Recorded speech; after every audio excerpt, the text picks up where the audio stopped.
and Eugene Hernandez.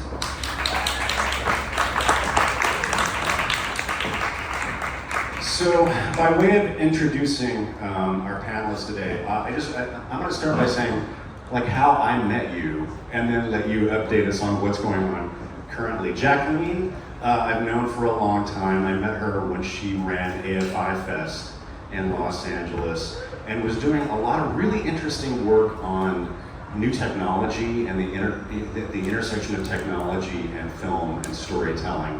And so we got to collaborate on some fun projects between Dolby and the AFI Fest in Los Angeles. So, Jacqueline, what are you up to now? Yeah, so yes, that was really, really great. So the spaces there. So since then, I went to Film Independent, was the artistic director there for a while, and I'm currently working directly with the Berlin International Film Festival. So hoping to bring a little bit of, which just took place in February, a bit of the kind of the global point of view on the future festivals and audiences to the conversation. And in between that, I've been doing some work as well in the tech space with IMDb and Amazon. So thank you. I'm excited for the conversation. Awesome. Eugene Hernandez, when I met you, you were the Deputy Director of Programming for the New York Film Festival. And we got to work together on the Artist Academy, which is a program that I really love, and I understand is going to be making a comeback this year at New York Film Festival. And again, we groove on programs that are focusing on artist development, filmmaker development, access to technology. So working with you guys on Artist Academy was just a great fit for us. And you recently got a new job. You want to tell us about it? Apologies for my voice. I've had really bad allergies here in Austin. So for those who are listening in on the podcast, eventually my voice is going to sound a little different. So I've got my warm words. But yeah, when I met Glenn, I was at Lincoln Center. I was there for 12 years. I started IndieWire, and that was the first chapter of my career, 15 years. And then 12 years at Lincoln Center, ultimately running the New York Film Festival for 3 years. And then just joining Sundance as the new director of the festival in public programming. Just started there in November, just in time to kind of observe and kind of start to dig in on this festival that just happened, and we're already laying the foundation for the next one. And part of that work and research is traveling to other festivals, so I just spent time with Jacqueline in Berlin, and now here in Austin, really getting a sense of, I think the work that Jack is doing in Berlin and the work that Jen and Claudia are doing here kind of gives us a good window into the future of festivals. I'm sure we'll dig into that. Yeah, and I should note that we did ask Claudia if she had time to come and join us for this conversation, but she's too busy running around introducing movies and dropping F-bombs and having a great time. Yeah, she's got her plate's pretty full. I wanted to start just by asking both of you, because you've been in the film festival ecosystem in this world for a long time. And I have a vested interest in this because I'm here because I love film festivals, I love South by. There's so much, this is a time of such great disruption and upheaval in the cinema business, in the TV business, and of course that reaches into film festivals as well. And I am curious to kind of know from you guys, I see so much magical thinking in the film business and people just wanting it to be 2019 again. And COVID was obviously massively disruptive. I know it had a lot of financial implications for film festivals. I see a lot of film festivals just wanting to get back to 2019, and I'm wondering, what opportunities does COVID and this disruption present to really break the model, rethink it, and what should we be trying to do as we come out of this into the next generation? Because we're also, in the context of this, is that most of these festivals are undergoing generational leadership change as well. So where should we be heading? It's just a softball, easy question to start. It's Sunday at like 12 right now, right? Sure, I will start. I think one of the big challenges, certainly coming out of the pandemic, is that you have people in various individuals and organizations and nonprofits states in terms of their budgets and finances. And so I think for film festivals, they're very expensive. And they're expensive for the organizations to mount, number one. They're expensive for people to attend. You know, I consider myself very privileged that I can go to festivals when I'm working and travel, but there are times when filmmakers, their films are accepted, they can't afford to spend that money to get on a plane or to pay for a 5 nights hotel. You know, so I think these are really real and fundamental issues that enable a festival to be successful and have that influence and have people there on the ground. And then in terms of the corporate side, that means sponsors are also rethinking, you know, their budgets. What are they doing with their foundation money? And then also kind of in terms of cultural shifts, how they want to spend their foundation money. Do they want to spend it on impact and causes as opposed to just on putting their logo on a step repeat, right? Or on a cup that people hold. But these are all the kinds of, we've gotten used to at festivals for certain kinds of activations on the ground that aren't necessarily engaging. And so I think there's a rethinking of engagement that's necessary for all of those groups that attend a film festival.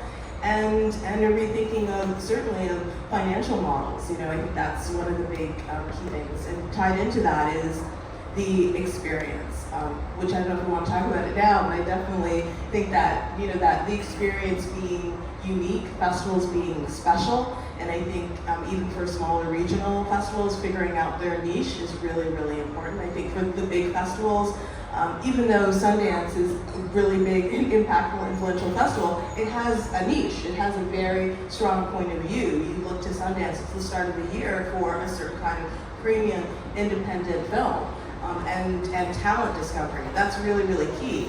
That's quite niche. Some festivals try to be everything to everyone, and you just can't. And you can't be every experience for everyone. South by Southwest is another great example. We were talking about last night some of the great screenings.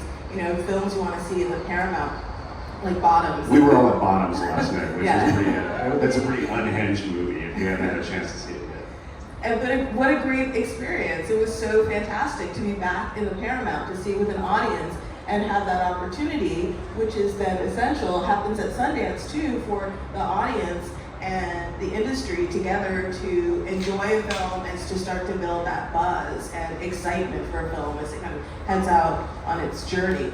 So I think there's definitely a very key and important role for festivals. And I mean, certainly we'll see that happened in terms of films with, you know, everything last year, Everywhere All at Once, you know, premiering here, we see where it is today. Really exciting, but that does come from in part a festival launch. People who love the film, the filmmakers, the community coming together to support a film. But and to your point, that also just doesn't come out of a vacuum, because the Daniels came up through the Sundance Labs.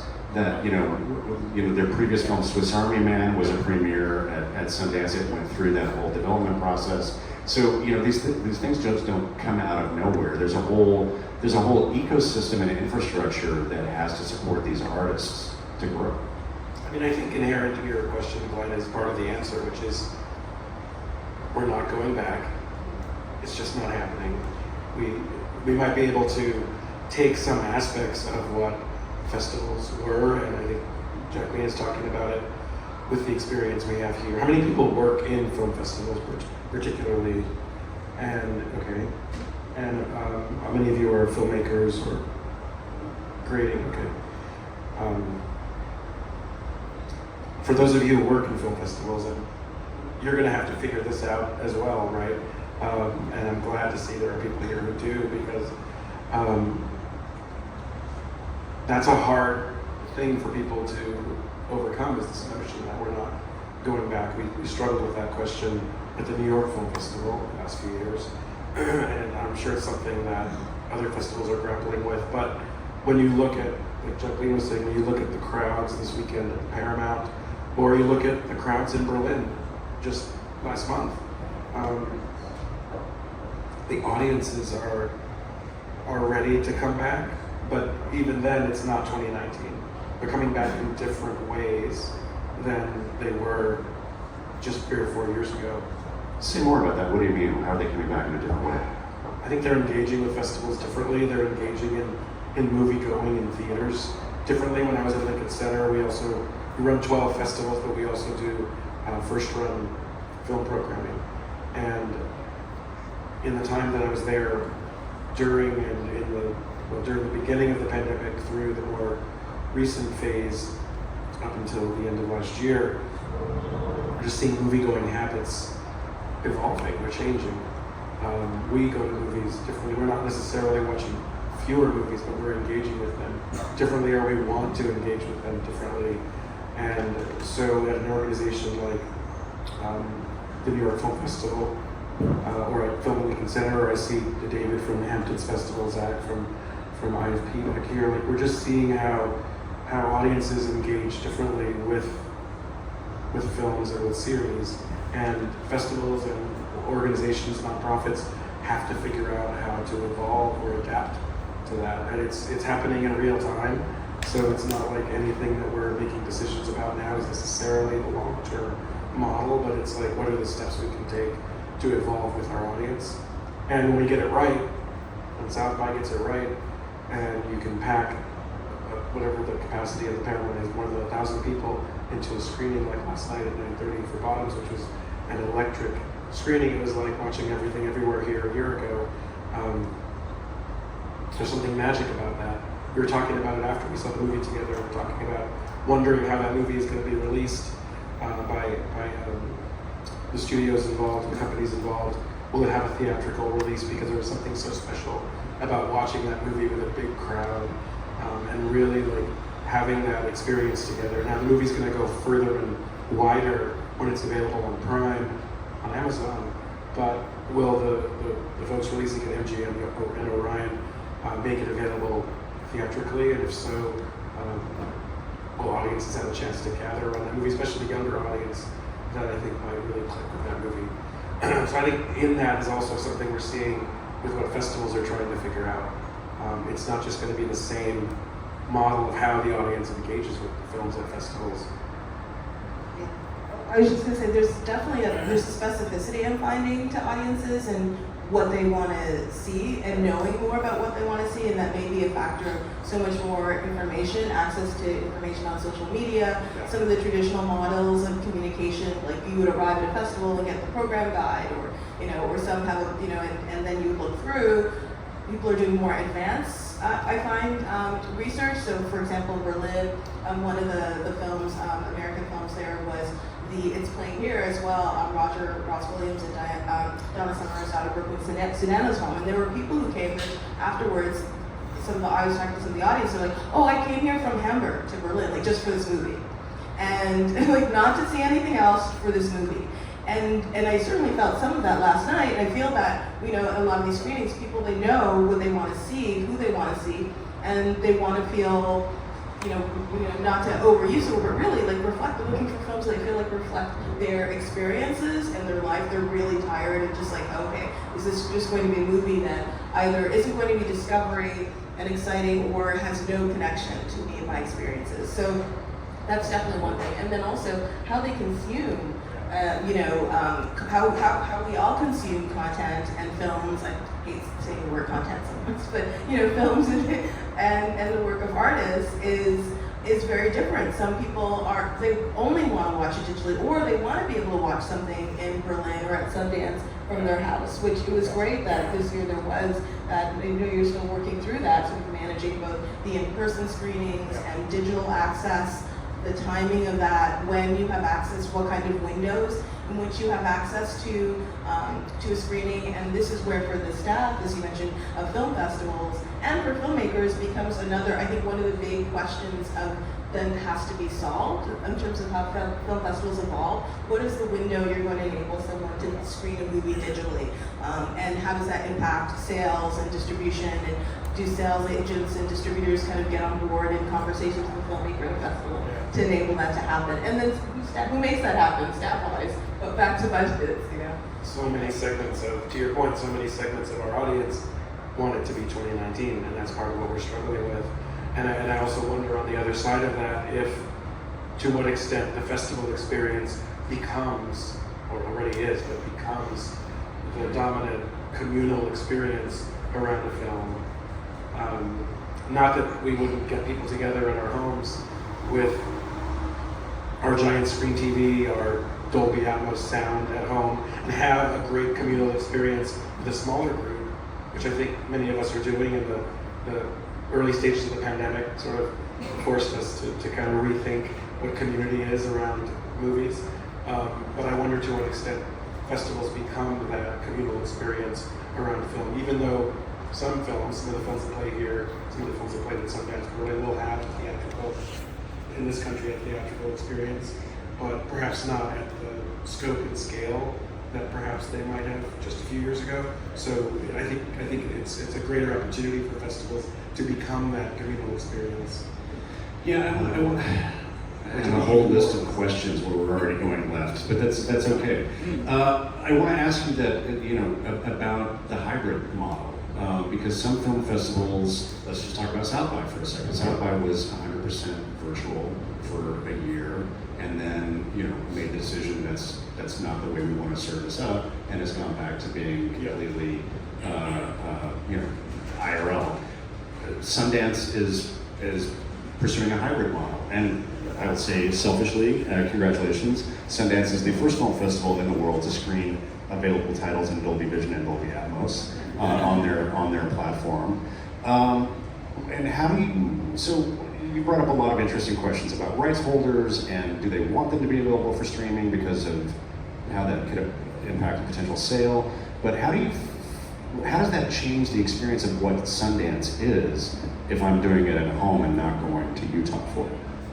I mean, on the one hand, it changes it fundamentally because for those who were able to experience the festival at home this year, outside, how many people were not at the Sundance Film Festival in person but were able to experience it outside of Park City, a different part of the country? I think it's meaningful, and we're designing this year by year because everything's evolving. So what the version of the festival this year, Sundance Festival 2023, was a little bit different from 2022, which is a little bit different from 2021. So the version that we're working on now, which we're already doing a lot of work on for 2024, will likely look different from 2023. It's constant evolution. The thing that I keep thinking about and we're talking about a lot internally is just that our programmers at Sundance watch 15,000 films to this year come up with 111 features and 64 short films that screened at this year's festival. So they're doing, the programmers, the screeners, the folks who are involved with watching films for months over the course of the year are doing so much work to go out and find what's new and what is exciting about film in this country and around the world. And so what are the best ways for us as a festival to showcase that curation? I mean, this is where festivals really start. I mean, Jacqueline Nyanga is one of the most important and esteemed curators of film. She's been watching films on the front lines for years, going out and finding amazing work. Any festival that Jacqueline's involved with needs to be able to figure out how to express that curatorial vision and perspective that she brings. It starts there. So all of that viewing, and I'm sure with Berlin, like the thousands of films that you all are watching, you want to figure out how to give those films the best shot at connecting with an audience. And in a moment when the marketplace is struggling with how to get those films out to an audience, festivals themselves have to figure out how to connect with audiences as well. And so it's a fundamental question because on the one hand, some companies and filmmakers and sales agents would much prefer to be in the 2019 mindset because that's much more controllable and once you lose control of a film and its windows, it makes it harder to sell a film. On the other hand, I was speaking with a talent manager here at the festival who has a film that is not going to, mostly it's a first-time director, it's not going to sell for, it's a first-time director, doesn't have well-known actors, really good film, but doesn't have well-known actors on screen. So it's going to be hard for that film to find a significant acquisitions deal out of this festival. So this manager was telling me that they wish there was a virtual component to the festival here because it would give more people a chance to see that movie.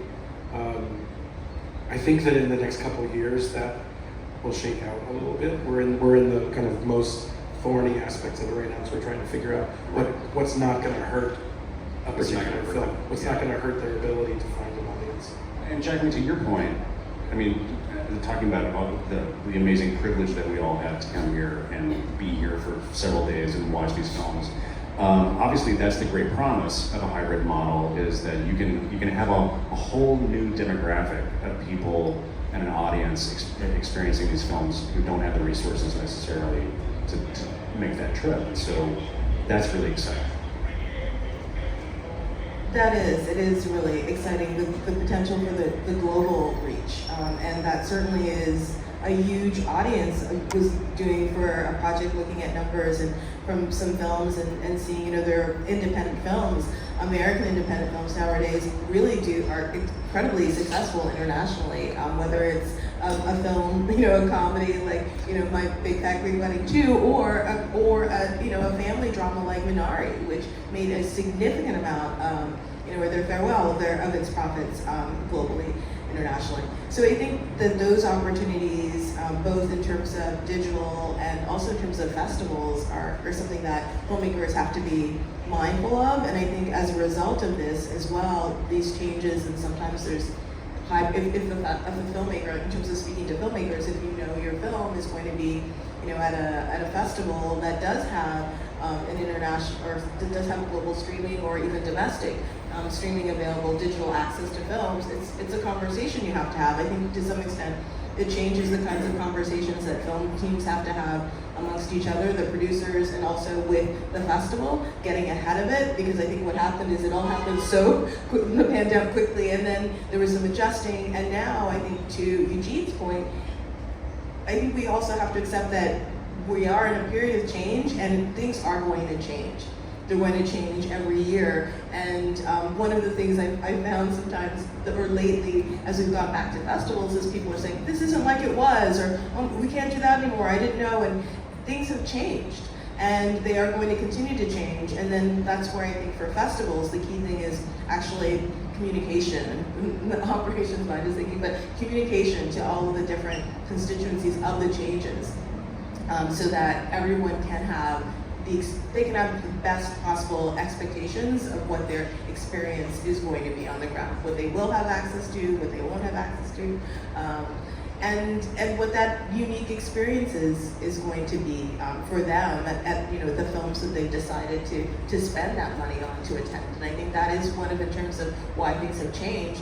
People, customers, audiences, we don't want to spend.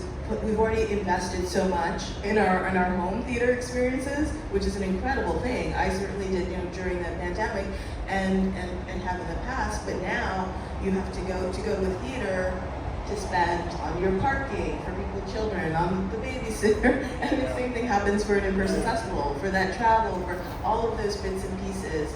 How can, once they get to that experience, how can it be elevated? Sorry, one more thing to add. Please. We're digging in. Go. I think the thing we have to be sure of with any hybrid or virtual model as well is we don't want a film's first stop at a film festival, its first festival, to be its last stop in the ecosystem. Yeah. And that's something that's really important. So that's why we does that happen more if it's virtual? Well, I think we have to make sure we limit the number of views a film would have. You don't want to hurt a film's chances to get out to audiences on digital ultimately, but also the other piece that we have to think about is also our art house colleagues. There's this great coalition of theater owners, independent theater owners, the Art House Convergence, that's reforming and has recently elected a new board.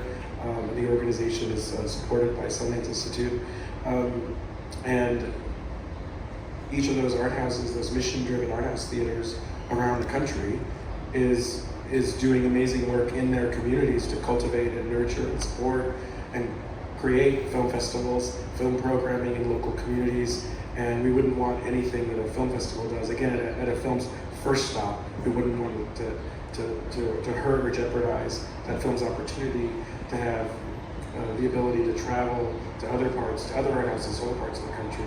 So it's challenging because I think on the one hand we'd rather go back to the way things were. We can't do that. On the other hand, there's still a lot of friction between one size doesn't fit all. So for certain films at South by, it wouldn't make sense at all to be on a virtual platform. For others, like the example I gave, for a smaller film that doesn't have the big names attached, they're looking, it might be the way to help just get a little more attention so that the film doesn't go unnoticed or can be a little more noticed at a festival like this. Yeah, I think that film, it's like that experience by film, in a way, tailoring more unique, and really looking at who's the audience. We're actually, there was a really interesting conversation when we were in Berlin that the European Film Market had with Torino Lab about, they're calling it kind of audience design, and they have, which is really like audience development. And they were doing these think tanks, and they have public funding, which is kind of amazing. We did a whole Saturday morning think tank about audience. Yeah, and they have, which we don't have, but to put towards it. But really thinking about how you design an audience, develop an audience for a specific film, and thinking about strategies and models and what are different kinds of techniques. And so they brought together us and a number of different filmmakers, sales agents from across Europe to talk about this, tell case studies, what's been successful. And I feel like we could use something similar actually in the US, considering we don't have the same kind of funding models, because they essentially need to put forth new budget proposals. But so just to think about that, back to that, to get back on the point, that specificity of what does an individual film need? It's not a one-size-fits-all, even at a festival, solution. What is the theater size? These are things we think about at a festival already it needs. Is it going to really thrive in a 200-seat theater and find the best audience, or does it need a larger theater, a different kind of space, what kind of venue? So many different kinds of venues, but I think the digital becomes another component. Does it need a digital screening or not? What will this film, how can the festival best serve this film streaming? So you brought up sales agents, and Eugene, you were talking about the filmmaker that you were talking with, the producer who has a film here that's seeking acquisition. I feel like this is sort of like, this is the reality of the ecosystem, but this is the uncomfortable thing that we don't often like to talk about, which is the acquisitions market and what's happening over there. And I know this is very obviously, it's important for Sundance and its role in the acquisitions ecosystem, but what are the trends that you're seeing right now in acquisitions out of film festivals, and how much upheaval is that in right now? I mean, I think the upheaval is connected to everything we're talking about. Things are moving more slowly. I talked to a number of distributors, sellers, sales agents in Berlin, for example, who are still making decisions and making offers and trying to come to close deals on films from Sundance. This was a month after Sundance in Berlin. That's still happening now with films from Sundance and Berlin, and now you have a new crop of films from South by. So I think the work of our friends who are trying to get films out into theaters or onto platforms on the distribution side is certainly not easier, because all of us are trying to make sense of how as audience members, we're trying to make sense of how we want to watch and connect with film in an individual or in a communal way, in a theater or at home. So likewise, people that have built businesses around getting those films out are struggling with, or if not struggling, grappling with how to do that meaningfully in a way that sustains their business and also is responsive to what audiences want. And that's harder to determine because, as we were just been discussing, the audience desires, needs, wants for different kinds of films are different. And it depends on the scale of a film. Sometimes you want to spend the money, you want to invest the time, the money, and the resources into having a communal experience with a whole bunch of people in a movie theater. And sometimes you want to have that more micro experience with the home theater, the Dolby Atmos, your drinks and food at home, and sometimes you want to watch a movie alone on a device. Yes, sometimes on a phone, sometimes on a larger screen, but these are problems and challenges that filmmaking and film distribution has never really had to deal with in the way that they are right now in the history of cinema. And then artists are responding to that and making work differently and enhancing the work differently depending on those experiences, right? I mean, look at sound, look at the conversations we've had at the New York Film Festival with Dolby around sound and how you can design the sound. I'm learning about this from Glenn and the conversations we've had over many years at the festival. Watching a film like Roma, as we did at the festival, and the work that was done around the sound experience of that movie at the Dolby Theater in New York is different from the experience of watching it in a different device. It's no less significant, but it's just a different experience. So there's a lot more pressure being put on the filmmaker too to tune, for lack of a better word, the experience of a film to these different platforms. So it gives audiences a lot of opportunity, but it also makes the acquisitions market more challenging. But I think also we have to be patient. There are still films from Sundance being acquired. There are still films from Berlin finding homes. There will be films from South by. It doesn't happen in the ways that we used to read about, where it happens overnight. It takes Well, time. I think people get distracted by all these headlines about $20 million deals that happen to a small handful of films. Yeah.